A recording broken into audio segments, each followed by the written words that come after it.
আমার সঙ্গেও কি তোমার সেরকম সম্পর্ক? না তো, ভালোবাসার ধরনগুলো আলাদা হয় বলেই আমাদের সম্পর্কগুলো টিকে থাকে।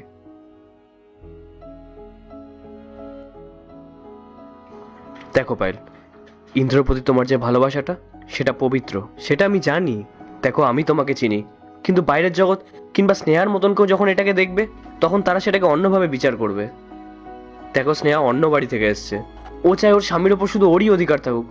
ও নিজের হাতে ওর লাঞ্চ প্যাক করে দিতে চায়, ওর নিজের হাতে তাকে খাইয়ে দিতে চায়।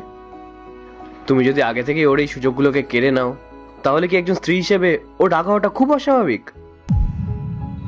আমি তো কোনোদিন ওইভাবে ভাবিনি রাহুল।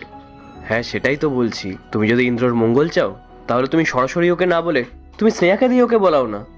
স্নেহাকেও সুযোগ দাও ইন্দ্রর যত্ন নেওয়ার।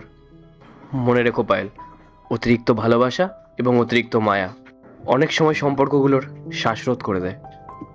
তুমি নিজেকে একটু সরিয়ে নাও, দেখো সবকিছু ঠিক হয়ে যাবে। আমি জানি তোমার ভালোবাসাটা পবিত্র, কিন্তু স্নেহার ব্যাপারটাও একবার ভেবে দেখো। তুমি ঠিকই বলেছো রাহুল, আমার অতিরিক্ত মায়াই হয়তো ওদের সংসারে অশান্তি ডেকে আনছে। কিন্তু বিশ্বাস করো রাহুল, আমার মনে কোনোদিন কোনো পাপ ছিল না।